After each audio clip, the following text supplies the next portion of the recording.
2부 시작하도록 하겠습니다. 2부는 전 방송 엄청 길게 했기 때문에 100분 넘게. 야, 우리 대단합니다.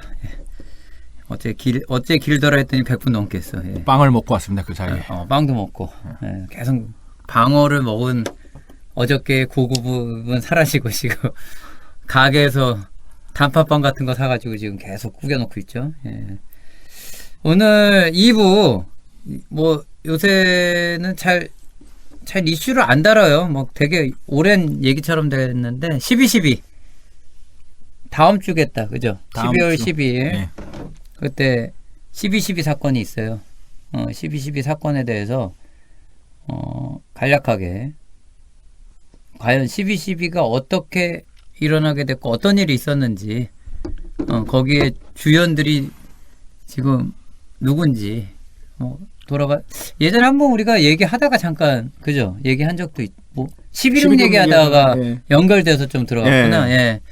비슷한 이제 군사의 시절이 있었어요. 저희 여러분들이 좀 의식이 깨어나기 전에 군인이 지배하던 세상이 잠깐 있어서 12.12에 대해서 설명을 해드리겠습니다. 해주시죠. 12.12 군사 반란입니다. 정확한 명칭은. 예전에 12.12 사태 뭐 그런 걸 했는데 옛날에는 5.18 민주화 운동도 광주 사태라고 그랬어요. 그렇지. 12.12도 사태고 광주도 사태야. 참 어이가 없죠. 어이가 없지. 두 개가 이름이 사실은 뭐 그 성격 규명하는 건데 사태였어요. 사태. 뭔가 사건이 난 거야. 광주에서 폭도들이 반란을 일으킨 거야. 그렇지. 12.12도 군인들이 반란을 일으킨 거예요. 같이 봤어요. 그렇지. 예전에는. 말이 안 되는. 근데 그 시절은 이제 그 도둑놈들이 정권을 잡고 있었으니까 그래서 그렇게 만든 거지. 이게 굉장히 중요한 게 이름이 굉장히 중요해요. 그래서 정확한 명칭은 12.12 군사 반란입니다. 이 사건은 1979년 12월 12일 날 전두환, 노태우 등등 그 군 내에 육군 사관학교 출신의 하나회라는 조직이 있었어요. 그 하나회 세력들이 최규하 대통령의 승인 없이 계엄 사령관이었던 당시 정승화 육군 참모총장, 정병주 특전사령관, 장태환 수도경비 사령관 등을 체포한 사건입니다. 이 사건을 통해서 전두환 장군은 장군은 무슨 장군? 전두환은 당시 이제 보안사령관이었거든요. 이 사람은 12.12 군사 반란, 쿠데타로 군부의 권력을 완전 장악하게 되죠. 그다음에 정치적인 실세로도 이제 부상을 하게 됩니다. 그래서 이게 나중에 그 이듬해에 이제 그 5월에 5.17 쿠데타가 있어요. 5.17 쿠데타를 통해서 다시 한번 전두환 중심의 군부 세력이 이번에는 군부뿐만 아니라 모든 정치 권력을 틀어주는 그 정변을 만드는데 혁혁한 디딤돌 역할을 하게 된 사건입니다. 이 사건을 이제 보려고 그러면 먼저 이제 12.6을 봐야 돼요. 우리가 10월 26일 날 지금 해가지고 얘기했지만 이제 김재규가 중앙정보부장에 있던 김재규가 그 방송 참고해 줘도 되고. 박정희를 이제 시해한 사건이죠. 이 사건이 일어나고 불과 이제 2달도 안 된 상황에서 12월 12일 날, 12월 12일 날 전두환 장군이 주도했던 하나의 세력들이 쿠데타를 일으켜가지고 다 뒤집어 엎어버려요. 그렇죠. 이제 전두환이 그때 이제 12.6 사건 이후에 박정희 이제 암살 사건이지. 그거에 관련된 그 총책임자로서 수사권을 가지는 그때 명칭이 뭐지? 뭐 합수부, 합동수사본부. 합동수사본부장을 하면서 이제 그 TV에 나와요. 그러면서 이제 수사 내용도 얘기를 해주고. 박 대통령 시해 사건의 중간 발표를 하겠습니다. 김재규의 박 대통령 시해 사건에 대한 겸사 합동수사본부의 수사 내용을 다음과 같이 중간 발표한다. 뭐 하면서 끌고 가는데 그때도 뭐 저희가 방송 중에 얘기했지만 그러면서 전두환이 누구보다도 빠르게 지금 국가의 정보들을 모을 수 있게 된 거지. 이 돌아가는 게 아주 빼꼼히 보이는 거야. 맞아요. 이 엉성함이. 그러면서 수사를 하면 할수록 후루룩 하면 되겠다. 야, 이거 뭐 한 주먹거리도 안 되는구나 하면서 한 달 한 달을 지내다가 말씀 주신 대로 하나회라고 하는 사조직이 있었거든요. 근데 이 하나회도 어찌 보면 박정희가 지원한 거죠, 하나회도. 그렇죠. 이제 군 내에 특별 조직을 만들어서. 예, 군 내에 이제 엘리트 기수들, 그러니까 한 기수당 몇 명씩 해서 이제 엘리트라고 얘기할 만한 그런 사람들을 뽑아가지고 그러니까 군 내에 육군사관학교 출신들이 그렇지. 있죠. 육군사관학교 출신 내에서도 말하자면은 에이스들을 모으는 에이스들을 거지. 모아서 친북단체를 만들고 비밀 조직이에요. 누가 누군지 몰라요. 예. 그리고 뭐 이제 전두환이 주변에 애들은 이제 충성했으니까. 군부 내에 이제 충성파들을 기르기 위해서 박정희 대통령 있을 때부터 만들어졌던 사조직이죠. 그러니까 박정희 대통령의 그 얄궂은 운명 같은 거 중에 이거 하나거든. 그거하고 이제 최태원도 있지만 그 최태민 맞죠? 최태민. 목사라고 얘기하는 데는 종합종교인 그분이 이제 박근혜한테 영향 주고 이게 다 나중에 역사적으로 지금 계속 돌아오고 있는데 이건 좀 빨리 돌아온 케이스예요. 그래서 전두환이 그 하나회의 배경으로 이제 우뚝 서가지고 근데 이 전두환 그때 뭐 저희 방송에도 얘기했지만 이게 그 평판이 좋아요. 그러니까 그 그룹 내에서는 전두환에 대한 평이 좋습니다. 좀 이렇게 사람들을 끌고 가는 게 있어요. 그 월남전에도 그렇고 유명하더라고 이 사람이. 통솔력이 있어. 근데 이제 도둑놈이니까 이제 도둑질하는데 쓴 거지 통솔력을. 그래서 야 요번에는 나라를 훔쳐보자. 그래서 12월 12일 날 이 사건을 아무도 벌이게 되죠. 리더가 부재한 대한민국을 알아버린 전두환이가 이제 자기네 측근들한테 연락을 해서 이제 게임 스타트를 외친 거죠. 그렇죠. 근데 이게 이제 왜 일어났는지가 중요한 건데 이게 두 가지 시각이 있어요. 하나는 정권을 말씀하신 대로 이제 탈취하려고 이런 게 했다 이런 얘기가 있고 또 하나는 전 대통령, 그러니까 박정희 대통령이 신임했던 군내의 하나의 세력들이 대통령이 없어졌습니까? 말하자면 보호자가 없어진 거죠. 군 내부에서도 왜 없었겠어요, 원성이 하나회에 대한. 그러니까 이들을 숙청하려고 그랬었어요. 하나회를? 없어서. 그거에 대한 대항 차원에서 미리 성공을 날렸다. 선방을 친 거죠. 그랬던 얘기가 있어요. 근데 지금 선방을 쳤다라는 좀 주장이 좀 설득력이 있는 것 같아요. 단순하게 욕심에 의해서 뺏었다기보다는. 이거 욕심도 있는 거지. 근데 이제 당일 12월 11일 이후에 어떤 그 정치 상황들, 현재 그 당시에 이제 상황들을 이렇게 보면은 11월 들어가면서부터 이제 대통령 없어졌으면 철권 통치라는 대통령 없어졌지 않습니까? 그렇지. 그러면 이제 학생들 시위가 이제 막 생기는 거고 이랬던 거죠. 이제 유신헌 철폐하자 이제 대통령 죽었으니까 개헌하자 이제 이런 얘기들이 요구들이 이제 막 나오기 시작했죠. 그리고 대통령 선거가 있었습니다. 최규하가 그냥 권한 대행을 하다가 유신헌법 체제 하에였잖아요. 단독 후보가 돼요. 그래서 그렇지. 체육관에서 뽑혀요. 통일주체 국민회의라는 대통령 선거 간선제를 하는 선거인단이 있어요. 이 사람들에 의해서 제10대 대통령으로 최규하가 취임을 해요. 그렇지. 그냥 취임하는 거지. 그냥. 전두환 8대 9대 박정희가 했던 것처럼 똑같이 체육관 선거를 통해서 10대 대통령으로 최규하가 이제 정식으로 취임을 하게 됩니다. 나 우표 있어. 저도 있어. 나 최규하 우표 있어. 짜증난다 진짜. 그다음에 그분은 이제 돌아가시는 날까지 한마디도 못하고 가셨어. 네, 권력이 어쨌든 공백이 생기니까 이제 여기저기서 이제 민주화를 외치는 학교에서도 얘기가 있었고 대학가에서도 있었고 그다음에 질이 멸렬했습니다만 이제 야당에서도 이제 정치 일정을 좀 잡아서 개헌도 있고 뭐 좀 하자. 지금 뭐 정치를 금지했었던 그런 정치인들에 대한 복권도 좀 하자 이런 얘기도 있었고요.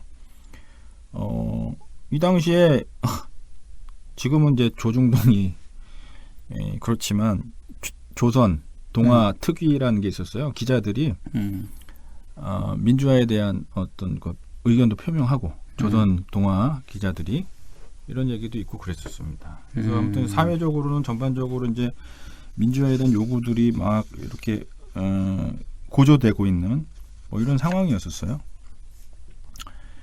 그러다가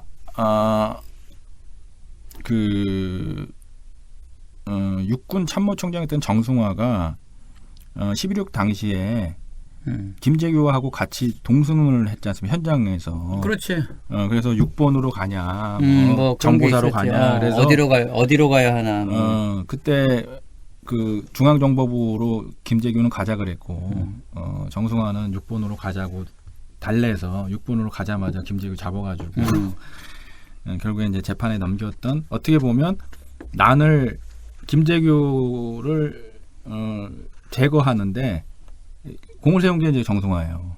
근데 그 선택을 잘못하게 해서. 네, 선택을 잘못하게 해서. 근데 정승화가 어찌됐든 계엄사령관이 됐거든요. 이제 어쩔 수 없이 계엄사령관이 돼야지. 육군 참모총장이었으니까 육참총장이 이제 계엄사령관 하게 돼 있거든요. 맞아요. 육참총장이 이 당시에는 이제 제주도를 제외한 전국이 계엄이었어요.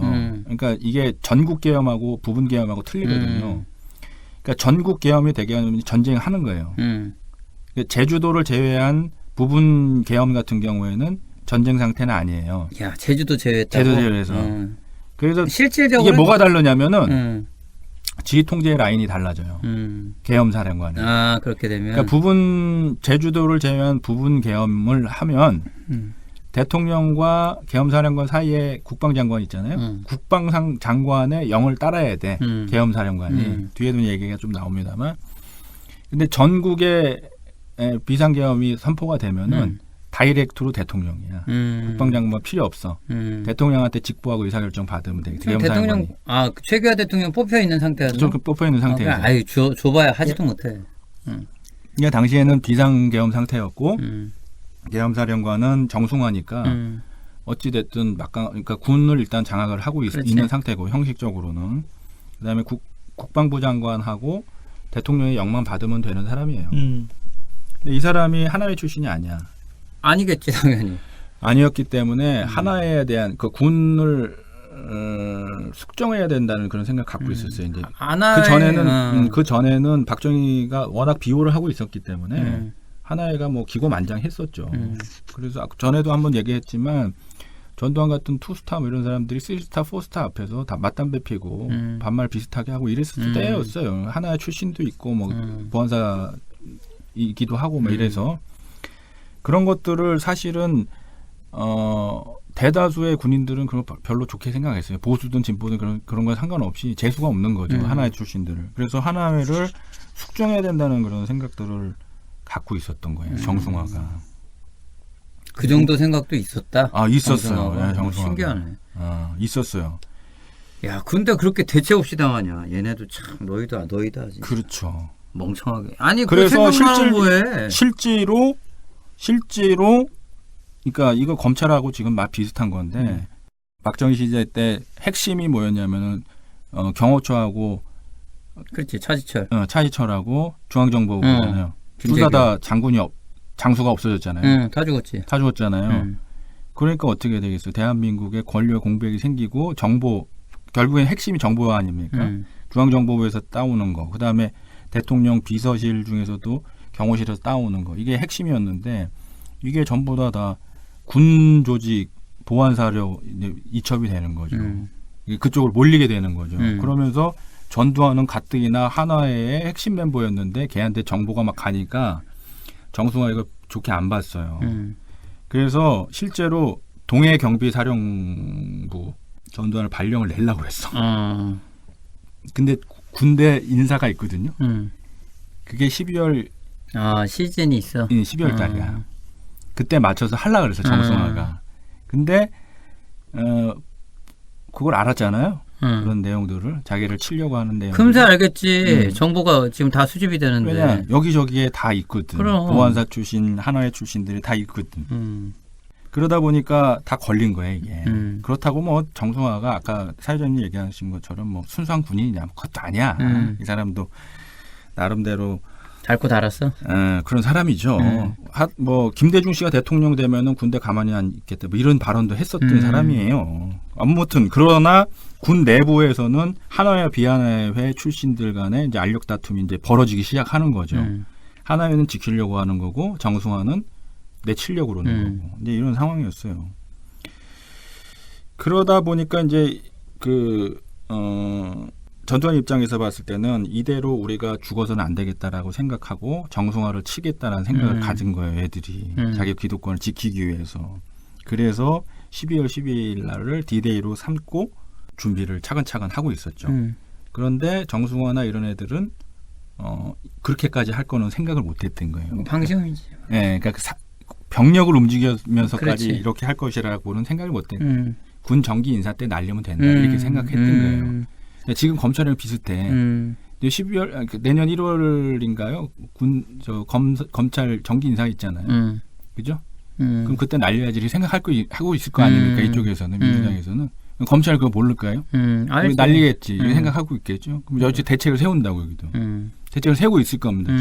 아무튼 그래서 이제 준비를 차곡차곡 이제 하고 있고 12월 12일 D-Day로 이제 생각을 하고 준비를 하고 있었죠. 그래서 12월 12일 날이 됩니다. 그래서 전두환 움직이기 시작하는 거죠. 반란의 전개 과정을 크게 보면은 세 가지예요. 첫 번째는 계엄사령관을 이제 무력화시켜야 되는 거죠. 그러니까 정승화를 죄를 씌워서 정승화 체포를 해야 돼.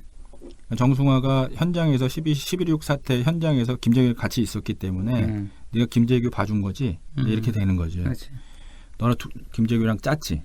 이제 이건 거고. 그다음에 두 번째는 뭐냐면 계엄사령관을 체포를 하려 그러면은 국방부 장관하고 대통령의 허가가 있어야 되잖아요.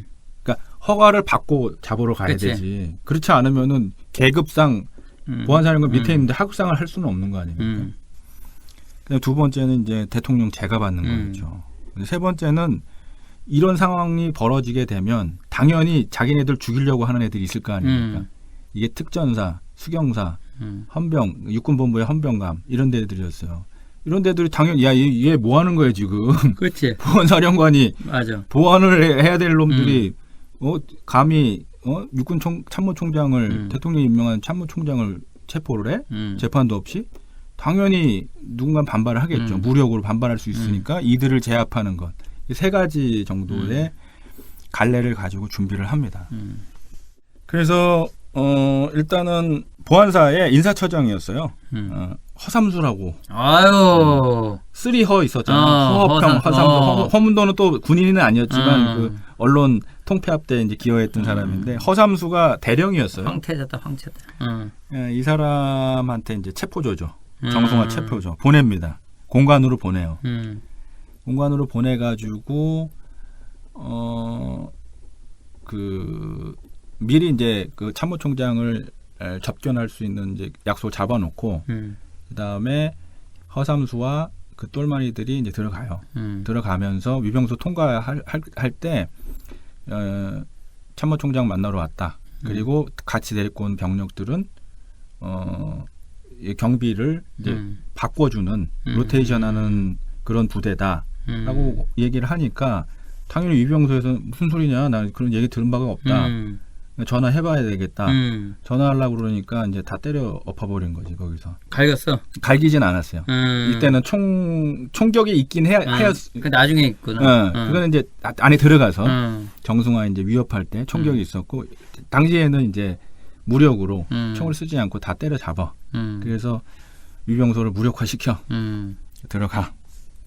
들어갔는데 육군 참모총장한테 같이 좀 가주셔야 되겠다. 조사할 게 있으니까. 그리고 당연히 얘네들 황당하지. 너 뭐야? 막 그러겠지. 뭐야? 뭐 하는 짓거리야? 이제 이렇게 얘기를 하고 이제 부관이 뭐 하는 놈들이냐? 그랬더니 청와대 다 제가 난 겁니다. 이렇게 얘기를 하니까 그래 그러면서 청와대 전화를 한번 해봐야 되겠다라고 부관이 전화를 들어 수화기를 갈겨. 그래서 총을 꺼내. 총을 쏴요.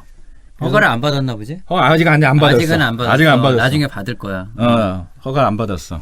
이거를 시키면서 먼저 정승화부터 잡아놓고 그다음에 최규한테 얘기하는 거지. 하자. 왜냐면은 다 잡아쳐놨어. 최규한테 먼저 제가 해달라 그러면 최규하가 쫄아가지고 이거를 얘기할 거 아니에요. 발설을 어딘가에다. 그러면은 산통이 다 깨지잖아. 맞아. 계획은 잡아놓고 제가 받자 이거였어요. 선처리 후결제. 그래서 허삼수 시켜갖고 잡으러 가. 그리고 총격이 일어나가지고 죽지는 않아요. 사람이 여기서는 부상 당해. 다리에도 총 맞고 막 이렇게 해가지고 완벽하게 이제 제압을 해서 데리고 가죠. 데리고 가는데 당시에 이제 그 당시에 전두환은 청와대로 들어가. 이제 제가 이거 사인을 받았겠네. 들어가. 그래서 체포됐어? 뭐 그러고 들어간 거지. 사인해 주십시오.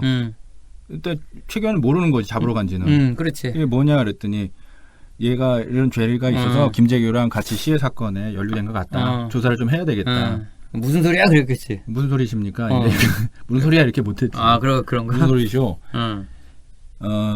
국방부 장관한테 좀 물어봐야 되겠다. 왜냐하면 자기는 군에 대해서 잘 모르니까. 그렇지.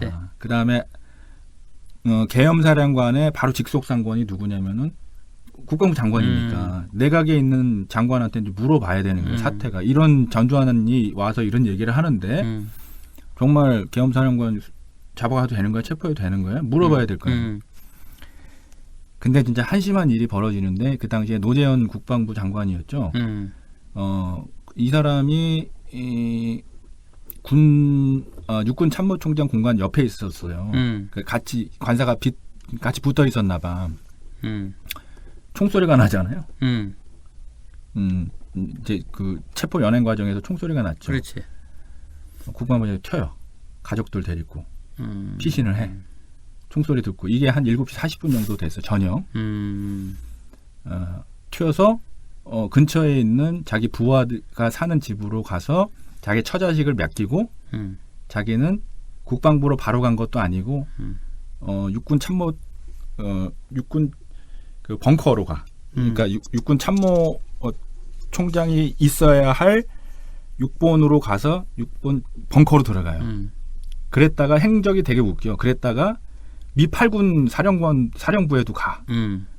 그랬다가 다시 국방부로 가갖고 나중에 잡혀 몇 시간 있다가 그 다음날 새벽 정도에. 돌아다니고 아무것도 못해? 아무것도 못했어 이 사람이. 아니 얘기를 해서 뭐 새를 모아서 돌아다니는지. 그렇지. 왜 새를 안 모았지? 그렇게 해야 되는데 이 사람이 무서워가지고 남소리를 못해. 무서운 건 무서운 건데 일단은 총소리도 들었겠다. 새를 모아야 될 거 아니야. 그러니까요. 예. 동네 형들을 모아야지 왜 혼자 돌아다녀? 이 사람이 육군 참모총장하고 합참의장까지 받은 사람이야. 했던 사람이야. 근데 단순히 도망가 버려 현장에서. 그리고 우왕좌왕해. 부관장 신기하다. 그러니까 그게 얘가 그 행적에 대해서 아직까지 미스터리야. 나중에는 결국에는 정승화를 체포하는데 재가를 해줘 이 사람이. 해주면서 얘기했던 게 뭐냐면은 더 큰 불상사를 막기 위해서 나는 그때 재가를 했다는 이런 얘기야. 군 내부에서 이제 충돌하는 걸 막기 위해서 뭐 이런. 근데 뭐 얘기를 한 전두환 입장에서는 얘 캐릭터는 분석이 됐겠네. 얘는 쫄보라 안 되겠다, 안 된다. 뭐 딱 얘기했겠네. 그래서 아무튼 대통령 입장에서는 국방부 장관이 핸드폰 있는 시절도 아니고 연락이 안 되는 거예요 지금. 그렇지. 연락이 이제 안 되는 상황이 이제 계속 되고 전두환은 협박을 하고 뭐 이런 상황이 됐죠. 그렇겠지. 이런 상황이 되면서 그 당시에 전두환이 영리한 게 뭐냐면은 연희동에 한 안가를 그러니까 안가가 아니고 이제 지인의 집이었어요. 거기를 빌려서 어떤 모 마담의 동생의 집이었다고 해요. 연애를 베풀어 자리를 만들어요. 누구누구를 부르냐? 수경사 사령관. 덫을 쳤구나. 그 다음에 특전사 사령관. 그 다음에 육군본부 헌병감. 자기 막을 애들을 다 불렀네. 다 불러서 제가 저녁 대접할 때니까 저녁 먹읍시다 이렇게 불러. 불러놓고 자기는 청와대에 가 있었던 거예요. 얘네들이 이제 못 움직이게 한 거지. 시간을 끈 거야. 아까 말씀드렸듯이 얘네들이 자기네들을 막을 애들이거든. 맞아. 얘네들은 하나의 출신도 아니고 육사 출신도 아닌 애들도 이 중에 있어.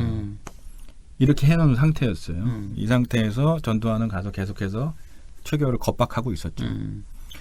그래서 정승화를 체포를 해가지고 얘네들이 합수부로 보안사로 이제 연행을 이제 하게 되는 거죠. 연행을 이제 하게 되는 거고, 여기에 청와대를 경비하는 30단하고 33단이라는 게 있어요. 여기에 장세동, 그 유명한 장세동 이 대령으로 이제 여기에 멤버에 들어가요. 그래서 이런 과정들 뒤처리하고 청와대를 포위하고 경호처를 제압하고 이런 일들을 또 감행을 하죠. 그렇게 된 상태에서 합수부를 연행을 하고 정 총장을 이제 끌어내고 이런 상황에서 결국에는 또 하나 남은 게 이제 이들 연회장에 있었던 사람들 왜 이렇게 안 오냐 전두환이. 얘네 다 잡아쳐놔야지. 이렇게 되는데 먼저 술 한잔 하고 있자라고 얘기를 끝내자마자 부관들한테 연락을 받아요. 참모총장이 없어졌다. 연행된 누군가로부터. 그러니까 누가 데리고 갔는지도 모르는 거야. 근데 그 당시에 참모총장 관사에 있었던 모 준이가 있어요. 반모 준이가 담을 넘어가지고 근처에 있었던 그 경비대대에다가 연락을 해. 그 상황이 전파가 된 거야. 그래가지고 성명불상의 사람들에 의해서 납치됐다. 이렇게 된 거야. 그러니까 상황 전파가 쫙 된 거지. 그러니까 참모총장을 호위하던 경비대대가 있었는데 그 대대한테 연락이 되고 그 대대에서부터 쭉 상황 전파가 돼요. 술 한잔을 먹기로 모여있던 사람들은 화급해진 거지. 이거 이상하다. 그리고 각자 이제 자기 부대로 이제 복귀를 하게 됩니다. 근데 이거 분위기상 전두환이가 모이자 그러고 모으고 사고가 일어나서 뻔한 거 아니야. 그렇지. 전두환이 사고 친 거로 본 거지 다들. 아 봤어. 그렇게 본 거야. 그렇지. 의심을 가나 확실한 건 없었지. 그렇게 되는 상태에서 특전사가 지금은 이제 이전을 했는데 특전사가 어디 있었냐면은 남쪽에 있었지. 아니 지금 성남. 아 성남에 있었어. 성남에 무슨 신도시죠? 새로 생긴 신도시? 위례 신도시. 위례 신도시가 특전사 사령부하고 거기가 1공수 여단이 있었던 자리예요. 센 애들 많았네. 특전사령부가 거기 있었거든. 근데 이제 특전사령부 같은 경우에 사령관이었던 사람이 육사 출신이 아니었어요. 갑종 출신이야. 그래서 가장 위협적인 사람이었어요. 얘 또리네. 특전사령관이 와서 보니까 안 되겠거든. 그래가지고 구공수 여단이 어디 있었냐면 인천에 있었어요. 인천에 있는 병력한테 출동 명령을 내려. 여기도 육사 출신이 아니었어. 그러니까 수도권에 근처에 공수여단이 4개 있거든요. 1, 3, 5, 9 이렇게 4개가 있는데 1, 3, 5는 전두환 똘만이야. 하나의 출신이야. 9만 아니었거든요. 그다음에 사령관은 또 아니었고 사령관이 명령을 내려. 구공수 출동 개시. 청와대로 와라. 거기 다 모여 있는 것 같다. 이렇게 하는데 박종규를 보내서 1공수하고 3공수 같이 있었다 그랬잖아요. 1공수의 대대장이었던 박종규를 보내가지고 특전사령관 체포 들어갑니다. 여기서 이제 총격전이 벌어져요. 그러겠네. 김호랑 당시 이제 소령이었던 사람, 이제 부관이었죠. 특전사령관의 부관 참모였던 김호량 소령이 여기서 전사를 하게 돼요. 근데 그 전에 전두환이 주도 면밀했던 게 뭐냐면은 그 밑에 있었던 특전사령관, 그다음에 수도경비 사령관 밑에 있었던 예하, 대대장들, 그다음 참모들 다 살만화 하나의 출신들을 통해서. 그래서 특전사령관을 치러 들어갔는데 다 도망갔어. 그리고 부관참모하고 현역이었던 병장인가 2명만 남아. 다 도망갔어. 야. 없는 상황이야. 그래서 김호랑 소령은 버텼어. 군인 정신에 의해서. 갖고 있는 무기라고는 뭐 소총이나 하나 있겠다. 권총 8발이 장전된 소총 하나 있었어. 권총 하나. 그걸로 들어오는 반란군들을 향해서 총격을 날리죠. 그러나 이제 사살이 됩니다. 근데 박정주라는 대령은 김호량 소리하고 선후배 사이였어. 아유. 부인들끼리 같이 밥도 아유. 먹던 사이였어. 큰일 났네. 예, 그래서 그 김호량 소령은 부인은 애도 없었던 상태거든요. 몸이 많이 약했던 것 같아요. 그래서 나중에 실족상가 해서 몇 년 있다 돌아가셔요. 아이고. 아주 쓸쓸하게 이제 돌아가시고. 그래서 이제 참 군인이었지. 끝까지 이제 특전사령관을 자기 상관을 지키려고 하다가 이제 전사를 하게 되죠. 거기서. 그래서 이제 특전사령관 잡혀요. 특전사령관 잡히고 대신에 이제 구공수는 출동하고 있었고 이런 상황에서 유학성하고 황영시라는 애들이 있어요. 얘네들이 전두환의 선배들이었거든. 중장이었거든. 하나는 1군 단장이었고 그 다음에 하나는 국방부의 군수참모장인가 뭐 그랬어. 다 3스타 출신이었어. 얘네들이 전두환의 백그라운드 역할을 해준 거야. 위에서. 선배들이니까. 그래서 구공수 출동을 하니까 공수부대들은 아시다시피 최정예 부대 아닙니까? 실전이 가능한 애들이거든요. 그 다음에 얘네들은 청와대에 모여 있었어요. 전두환 등등. 최규하를 인질로 잡고 재가를 요청을 하고 있었고 이런 상황에서 육참총장 없어졌으니까 그 밑에 그 참모장이 이제 대신 지휘를 하고 있었거든요. 얘네들이 전화를 해. 육군본부로. 그래서 구공수 물려라. 지금 우리도 병력 뺀다. 그 유명한 백마부대 구사단 노태우가 사단장으로 있었던 구사단에서 2개 연대를 빼갖고 저 서울로 진격을 시켜. 우리도 병력 빼서 지금 간다. 구공수 빨리 물려라. 안 그러면 서울 시내에서 총격전 벌어진다. 근데 그러니까 구공수는 특수부대였기 때문에 경계 업무를 하고 있었던 건 아니에요. 근데 구사단 같은 경우에는 예비사단이었거든요. 예비사단은 바로 앞에 철책을 지키는 전방사단들의 예비였어요. 전쟁 나면 들어가는 사단. 그러니까 작전을 하고 있는 데였다고. 경계 근무를. 여기에 병력을 빼갖고 와요. 노태우가. 전쟁 나면은 이제 큰일 나는 거지. 전쟁 나면 그냥 밀리는 거지. 예를 들어 김일성이 이거 알았으면은 내려왔겠지. 빵꾸가 났으니까. 경계 근무를 포기하면서까지도 자기네들 지키려고 이제 와요. 그 일촉즉발의 이제 상황이 됐죠. 여기서 그래서 합참에서 구공수가 물려? 합참에서 미스를 합니다. 그러니까 신사협정을 던지는 거지. 우리 이렇게 하면 안 되지 않냐. 우리도 구연대에서 구사단에서 병력 빼고 니네도 구연대 구여단이 오고 서울시 붙는다. 우리도 뺄 테니까 너희들 빼라. 다시 협상을 하자. 말하자면은 협상의 카드를 내밀어. 근데 이 바보들이 믿어. 그걸 믿고 부천 IC 정도에서 돌격하고 있던 구공수 여단을 철군을 시켜. 철군을 시키는데 노태우의 2개 연대는 그냥 서울로 들어와. 그렇지. 그런 상태가 되죠.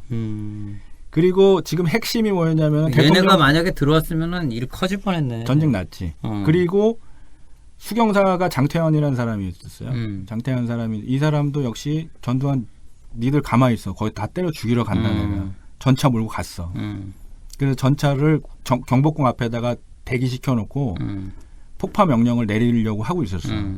그러니까 반란군은 구사단에서 병력을 뺐던 상황이었고 그 다음에 진압군은 구연대하고 수경사의 일부가 있었던 거죠. 이런 상황이었는데 병력을 둘 다 빼라 그래. 육군본부에서. 그리고 협상을 들어가려고 해. 6번에서. 이게 판단 미스였지. 왜냐면은 모든 게 그렇지 않습니까? 협상의 카드라는 거는 신사적인 게 없어. 그러니까 여기에 힘이 있어야 협상이 되는 거거든. 그러니까 진짜 전쟁이 안 나더라도 병력을 앞에다 놓고 협상을 해야 되는 거야. 근데 협상의 기본을 몰랐던 거지. 진짜로 겁이 났었던 모양이에요. 뭐 날 수도 있지. 이제 낯선 일이니까. 그러면서 여기서 핵심은 뭐였냐면은 그러니까 대통령은 잡고 있었던 상황이고 국방부 장관은 지금 못 잡은 상태죠. 행방불명이 된 상태고 그 다음에 일단은 병력이 오는 것들은 일단 다 물려놓은 상태니까 시간은 벌은 거고 그래서 여기서 핵심은 뭐였냐면은 빨리 노재현 국방부 장관을 잡아가지고 품위서에다가 사인하게 만드는 거야. 얘가 사인을 해야지 대통령이 사인할 거 아니야. 그치. 그러면은 이게 완결이 된 거잖아요. 그럼 정승화를 체포. 체포하는 거는 끝나는 거야. 이렇게 되면 란이 끝나는 거거든.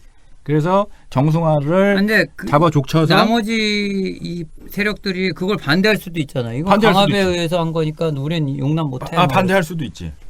반대할 수도 있는데 일단은 그 당일날 있었던 사건들은 일단 이렇게 되면 된다고 이제 본 거죠. 본 거라서 노재현을 이제 보안사 직원들이 총 출동해가지고 찾으러 다녀. 찾으러 다니는데 어이없게도 국방부에 있었어. 들어오다가 잡혀 걸렸어. 그래가지고 강제로 사인하게 해. 사인하게 하고 그다음에 대통령도 국방부 장관이 사인하니까 사인하죠. 같이 앉혀놨나?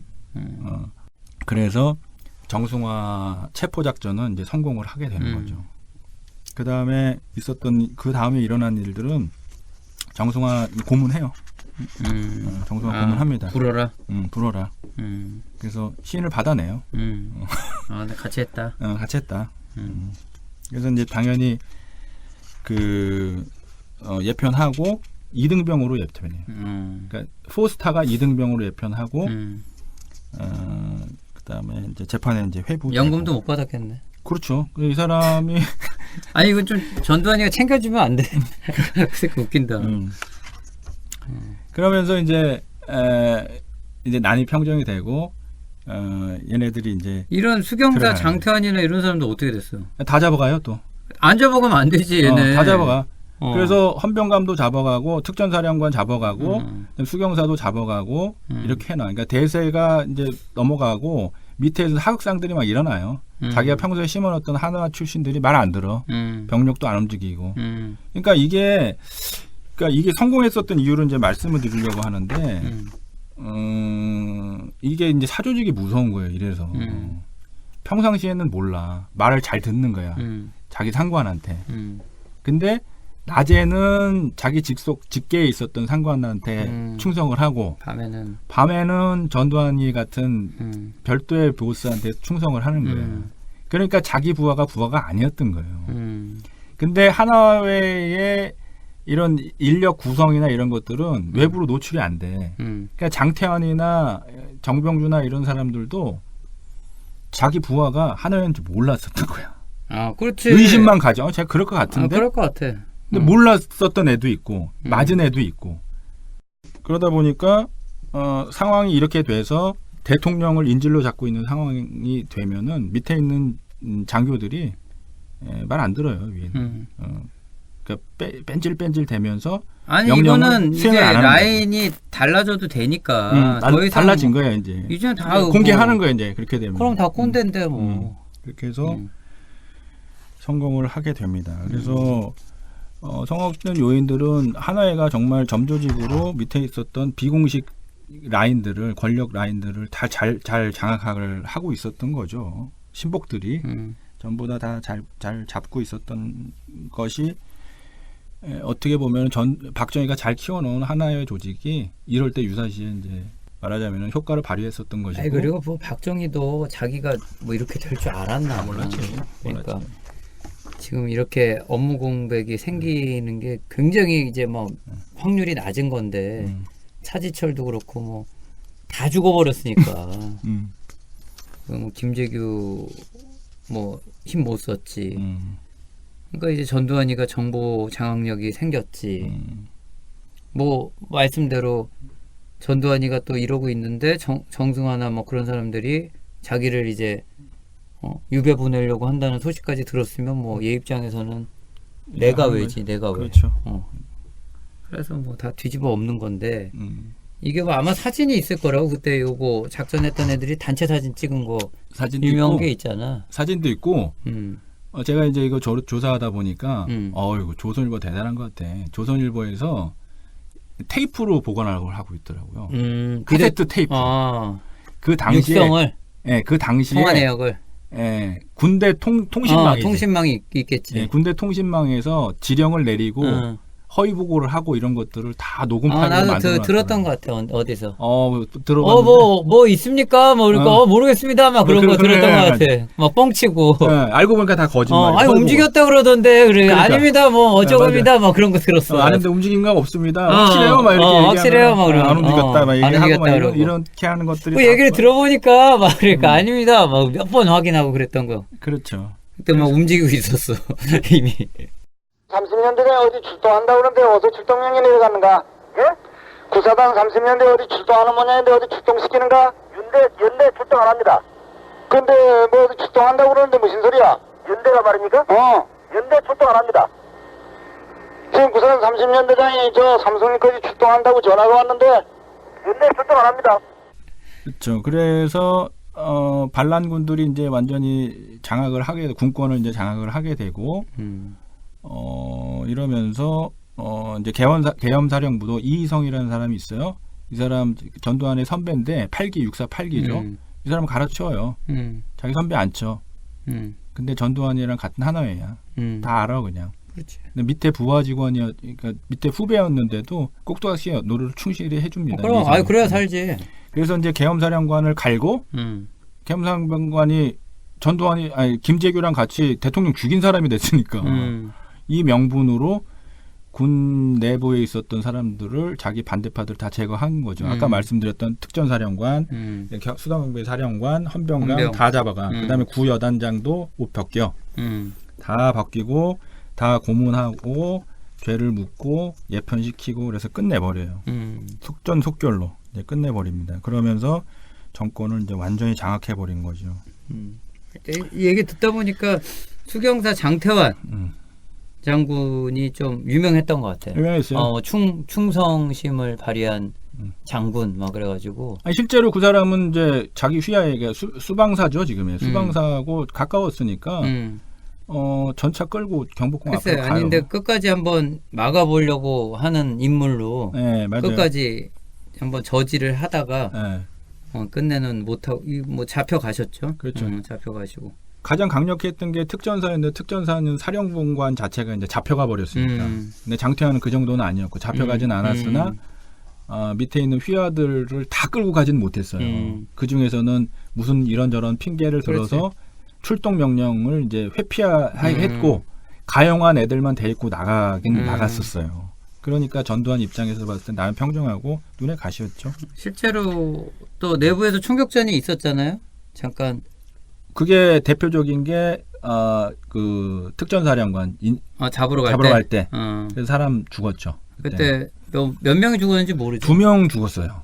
실제로 2명 죽었어요? 네, 실제로 2명 죽고 부상이 한 10명 나왔어요. 그 과정에서. 그다음에 그 사람들 다 그냥 지금은 일반인으로 살 거 아니야, 제대에서. 그렇죠. 제대로 살고 김호랑 같은 경우에는 안매장을 했었어요. 처음에는. 근데 군 내부에서도 이게 너무하다. 이거 육사 동문회에서 들고 일어났다고. 그건 안 되겠네. 그래가지고 이제 국립묘지에 묻혔죠. 아니 그러니까 그런 분들은 부상당한 분들은 좀 그걸 혜택을 받나? 아마 받을 거예요. 왜냐하면 그 군사 반란에 의해서 사실은 어떻게 보면은 이제 김호랑 소위 같은 경우는 전사자로. 그렇지. 그분은 하거든요. 그렇게 되는 전사자로. 거고. 나머지 분들 이제 부상당한 작전하다가 분도 다친 거니까. 그러니까 이거 뭐 의미는 없지만 주적이 아니라 내란으로 서로 다치었지만 그래도 보상을 받으셔야 될 거 아니야. 직업군인들도 아니고 뭐 일반인으로서 그죠? 의무 군 생활을 하다가도 거기 들어가 있을 수 있잖아. 그 현장에. 그럴 수도 있죠. 특전사의 병장인가 누가 하나가 같이 죽었을 거예요. 그러니까 그랬고 이게 다 섞여 있으니까부터. 그다음에 직업군인은 장교였을 그렇죠. 거고. 뭐 다 끌고 나가는 애들은 다 일반인이었을 거 아니야. 끌려다니던 애들은. 야 얘네는 진짜 어이없었겠다. 다니면서도 야 이거 뭐냐 막 그러면서 다녔겠다. 그렇죠. 위에서 육공트럭 타려니까 다 타고 갔을 거 아니야. 그렇죠. 이 사람들은 역사의 현장에 있었네. 있었죠. 참나. 아이고 다들 고생해가지고 그래서 이제 군권을 이제 완전히 장악을 하고 전두환이 중앙정보부장 서리를 역임을 해요. 그러니까 민간에서 올라오는 정보가 중앙정보부잖아요. 그렇지. 여기는 검찰이랑 뭐 다 경찰이랑 다 걸려 있지 않습니까? 이거 다 싹 다. 그다음에 가져오고. 군에서 오는 오는 정보 보안사령관이니까 싹 다. 이렇게 하고 정보를 완전히 통제를 하면서 그다음에 검찰총장 계엄사령관은 육참총장은 다른 사람을 자기 편에 있는 자기 선배를 앉혀놓고 이제 수렴청정을 하기 시작하는 거지. 뭐 당연히 이제 대통령은 뭐 이 사건 이후로 대통령한테 국무회의의 모집 횟수가 완전히 줄었다고 해요. 국무회의가 대통령 중심으로 해서 모이는 회의 아닙니까? 의미가 없잖아. 의미 없죠. 얘가 대장이 아니니까. 그럼 전두환이 허락받고 그리고 국무회의를 왜 해? 전두환이 하는 거지 그걸. 그래서 말년에는 대통령이 제가 한 뭐 국무회의 안건들 있지 않습니까? 미스 유니버스 대회 지원에 관한 뭐 건 이 정도 표적의 대통령이 사인했다고 해요. 뭐 몇 건. 방송국 사장이네 그냥. 몇 건 이렇게 되고 전두환은 이제 나중에 이제 대통령으로 가는 발걸음을. 그렇죠. 그래서 최규하 대통령은 이제 시원하게 양보하고. 시원하게 양보하고.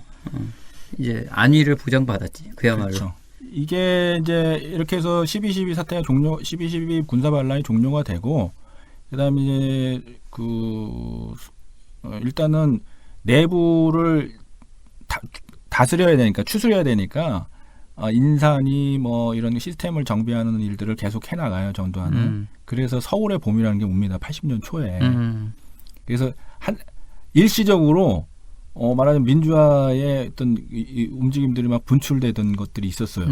왜냐하면 얘네들도 뭔가 이렇게 다 때려잡을 수는 없고 바로 때려잡을 수는 없어. 내부 정비를 좀 해야 되니까.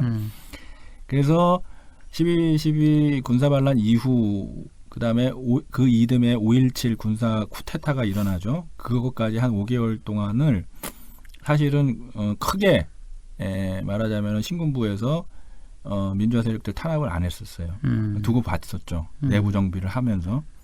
그러다가 이제 이게 5.17 군사 쿠데타로 해요. 아까 말씀드렸듯이 이게 뭐냐면 5.17도 잠깐 말씀드리면 비상계엄을 전국으로 확대해요. 제주도를 빼놨었지 않습니까? 제주도를 포함한 전국을 확대를 하고 그다음에 이렇게 되면은 대통령 직속으로 가는 거거든요. 그러니까. 국방부 장관한테 보고할 필요 없어요. 계엄사령관 권한이 더 커지는 거죠. 이러면서 영장 없이 학생, 정치인, 재야인사 한 2,700명 정도 다 잡아가요. 이때 이제 뭐 김영삼 대통령 등등 이제 근데 왜 국회로 쳐들어가요. 얘네들이 5.17 하고 국회로 쳐들어가가지고 국회 해산시켜요. 그러니까 국회 안에 군인들이 점령을 했어. 다 국회의원들 나가라고 그러고. 그다음에 서울대 등등 주요 학교 군인들이 다 점령해. 그러니까 학교 안에 군인들이 주둔하고 있었어요. 학교 휴교, 학교 오지 마. 그렇지. 휴교 명령하고 그랬지. 국회 해산 오지 마. 다 끝내버린 거예요. 이러면서. 그렇게. 이러면서 명실공히 쿠데타가 종결이 되는 거죠. 이렇게 해서 5.17까지 해가지고. 그런 사건입니다. 그런데 결국에는 이제 이런 군인 정치, 군인의 시대인 거지. 모든 군인들이 주요 요직을 맡고 군인의 발상에 의해서 이제 나라가 운영이 되는 게 계속 진행이 되다가 이제 다시 한번 이제 뭐 그냥 영웅이라고 하시죠. 마블의 어벤져스처럼 캡틴 아메리카처럼 김영삼 씨가 등장을 해가지고 얘네를 이렇게 박살을 냅니다. 그냥 초토화 시켜요. 초장에 그냥 당선되자마자 하나를 박살을 내가지고 다시는 군인이 이딴 짓 못하게 만든 공에 대해서는 지금 김영삼 대통령에 대한 여러 평가가 있겠지만 이제 우리나라에서는 군인들이 그러니까 자한당이나 그런 애들이 그런 짓은 할 수는 있지만 적어도 군인이 땡큐 몰고서 뭐 이런 식의 쿠데타는 못하게 만들어 버린 공이 있다. 불과 이 대한민국 초반에는 뭐 박정희, 전두환, 노태우로 이루어지는 이런 라인업들은 그냥 군인의 시대예요. 군인의 시대. 이승만은 경찰의 시대. 그거나인데 하여튼 이런 막 힘이 진짜 무력이라고 하는 것들이 작동하던 시대가 계속 있었던 거야. 김영삼 전까지. 그래서 김영삼 때부터 정리를 해서 온 게 얼마 안 됐다. 얼마 안 됐다. 여러분들은 어찌 보면 지금은 어찌 뭐 드라마 같은 데서나 보실 수 있지만 막 최루탄이 난무하고 막 구사단들이 뛰어다니면서 시민들 몽둥이로 패가지고 막 머리통 깨트리고 그런 게 옛날 일이 아니다. 그런 시대에 살았었는데 그런 부분에 대한 정리는 진짜 김영삼 씨니까 했다. 정말 김영삼 맞아요. 씨가 제 똘끼가 있었거든. 그것도 그렇고 당시에 이제 좀 얘기 나왔던 게 뭐냐면 이거 전라도 대통령은 죽었다 깨나도 못한다. 왜냐하면은 전라도 대통령이 사실은 메인스트림이 경상도 쪽이었거든요. 군의 그렇지. 내부에. 왜냐하면 전두환이 합천 사람 아닙니까? 전두환 이러기 때문에 저 노태우도 대구 사람이고 이랬기 때문에 어쨌든 좀 자기 동양 사람들 많이 썼어요. 전라도 대통령이 와가지고 하나의 숙정했으면은 군이 반발했을 거다 얘기 있어요. 왜냐면은 북한에서 사주 받아가지고 저기 군대 무력화 시킨 다음에 383 열려고 그런다. 근데 근데 그때 김영삼 씨 지지율이 그 유명한 서태지와 아이들 90%였으니까 대통령 지지율이. 그러니까 그때는 뭘 해도 박수 받던 시절이었고 들리는 소문이 맞는 것 같은데 전화로 통보했어요. 절차에 의해서 이리 와봐라 협상하자 그게 아니라 그냥 전화 와서 받으면 야, 너 아웃 이렇게 해가지고 얘네끼리 전화할 시간도 없어. 그냥 다 잘려서 다 그냥. 그렇지. 한날 1시에 됐어. 왜 못해. 그냥 다 잘라 해가지고. 다 잘라버렸어. 다 잘라버렸어. 다 옷 벗었어. 그래서 다 거덜냈다고. 그렇게 안 하면 못해. 그러니까 이제 역사의 가정은 없지만 김대중 대통령이었으면 전라도고 뭐고 그걸 떠나서 그 어떤 마음가짐이나 그런 게 이렇게 못하거든. 이렇게 대장부처럼 못해.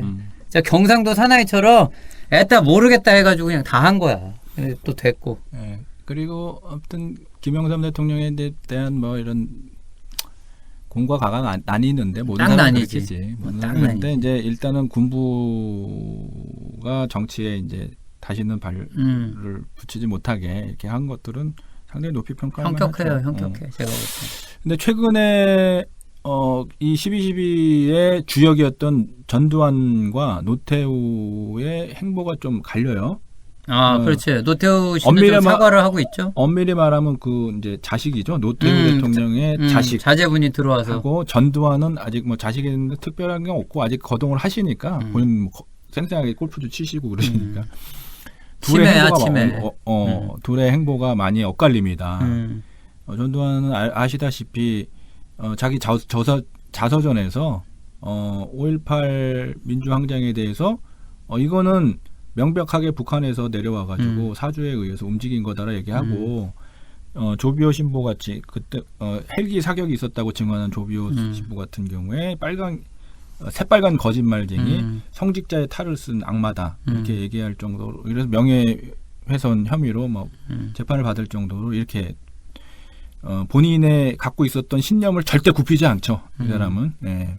그리고 돈 없어가지고 27만원밖에 없다 유명한 얘기도 남겼고 그다음에 치매라서 재판받을 수 없다라고 얘기한 양반이 얼마 전에 골프 치고 멀쩡하게 돈 없는 분이 27만 원 어떻게 골프 쳤는지 모르겠습니다만 골프도 치시고 치매 걸리신 분이 타수도 정확하게 계산하시고 쌩쌩하게 이렇게 잘 호의호식하고 계십니다. 자신의 신념은 절대 굽히지 않으면서 반면에 노태우 대통령 같은 경우는 지금 병석에 누워서 거동 못하는 것 같아요. 못한 지 꽤 됐고 대신에 그의 아들이 5.18 민주묘지에 가서 참배를 했죠. 얼마 전에 또 가서 참배를 했어요. 거기 시민단체 5.18 유가족들 시민단체 찾아와서 미리 얘기도 안 했다고 해요. 갑자기 방문해가지고 한 30분 정도 얘기 나누고 했는데 이 양반이 한 얘기 중에서 기억에 남는 게 피해자들한테 정말 죄송하고 아버지가 했던 그런 과오에 대해서 반성을 하고 사죄를 드린다.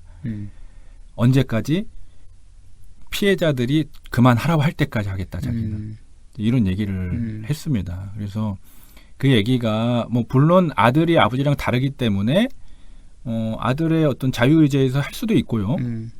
또 제 생각에는 노태우 대통령의 어떤 의지도 어느 정도 담긴 거 아닌가 싶어요. 아들 잘 키웠네. 잘 키웠습니다. 아들 그래서 잘 키웠어. 사진 보니까 무릎 꿇고, 아유, 무릎 꿇고 양복 입은 상태에서 무릎 그러기 꿇고 쉽지 않지. 5.18 묘지에 가서 묵념하고 이런 것들을 봤을 때 저는 이제 그 빌리 브란트 독일의 빌리 브란트 총리가 아, 유태인들한테 가서 무릎 꿇고 그래, 사죄를 그런 하지 장면이 않습니까? 있었죠. 언제까지? 유태인들이 그만하라고 할 때까지. 그렇지. 예, 평생 사과한다 자기는. 독일인들은 그렇게 얘기를 해야 된다. 라는 얘기를 했었는데 역사의 어떤 비극이죠. 5.18 뭐 이런 얘기도 5.18 얘기도 나중에 이제 하겠지만 역사의 참 비극적인 일들이었는데 어쨌든 가해자 측에 의해서 이런 사과 진정 어린 사과가 있다라는 것은 참 유의미한 일이고 다행스러운 일이라고 생각합니다. 지금 지나간 실수가 아니라 잘못한 거에 대해서 사과하고 또 뭐 그런 행위들을 해준다는 게 이제 고맙게 느껴지고 우리 전두환 씨는 근데 그게 후문인데요. 그 북한군 들어온 거 광주에 그 당시에 전두환도 놀랬대. 그 얘기 듣고 누가 그래 막 그랬대. 그래서 아니 그런 얘기 들리던데요. 그러니까 야, 웃긴 소리 하지 말라 그래 막 그랬다는데 그거 이제 주변에서 이제 만들어내는 거예요. 이제 보수 쪽 사람들이 그런 가짜 뉴스들을 만들고 예전에 박정희도 유명한 얘기가 있잖아요. 이제 박정희 씨 이제 보호해 주려고 하다 보니까 이제 소설 박정희라는 거 누가 써가지고 독립운동한 얘기를 거기 쓰거든. 박정희. 근데 그게 이제 팩트처럼 막 해서 야 박정희가 무슨 다각기 마사오냐 독립운동했는데 그걸 뉴스처럼 쓰니까 그때 박정희가 진짜 얘기했대. 불러서 이건 하지 말라고. 왜냐면 그때 독립운동하던 사람 다 있는데 다 아는데 그럼 쪽팔리게 야 이거 할 거 해야지 진짜 어느 정도. 근데 박정희도 거부한 건데 박정희가 죽고서 이제 박정희의 그런 그 후광을 사용하려는 박정희 뜻과도 상관없이 그런 사람들이 엉뚱하게 그거 꺼내 쓰는 거예요. 본인도 싫다고 한 거를. 그래서 뭐 독립운동했네 헛소리하고 앉았고 그게 한 건 한 거고 안 한 건 안 한 거지. 그러니까 그런 것들을 지금도 뭐 계속 그림자들을 그냥 밟고선 어떻게든 진의 이익을 취하려는 집단들이 있는데 이제 그런 집단들을 이제 완전히 역사에서 지워버려야 될 시기가 다가오고 있다. 그래서 좀 다들 독한 마음 품고 흔들리지 마시고 4월 달에 날씨도 좋잖아. 놀러 가지 말고 선거하고 놀러 가시는 그런 계획이었으면 좋겠다. 총선까지야 뭐든지. 일단 총선 후에들 좋은 얘기들 해요. 총선 후에는 본격적인 연애가 중계로 바꾸겠습니다. 다음 주에는 이제 본격적인 입법 전쟁이 있습니다. 이제 9일하고 10일 대박이지 사이에 대박. 9일 10일 사이에 문희상 의장이 관련 법안들 다 상정하겠다 얘기했으니까 그러니까 다음 주 월요일 화요일이거든요. 그렇죠.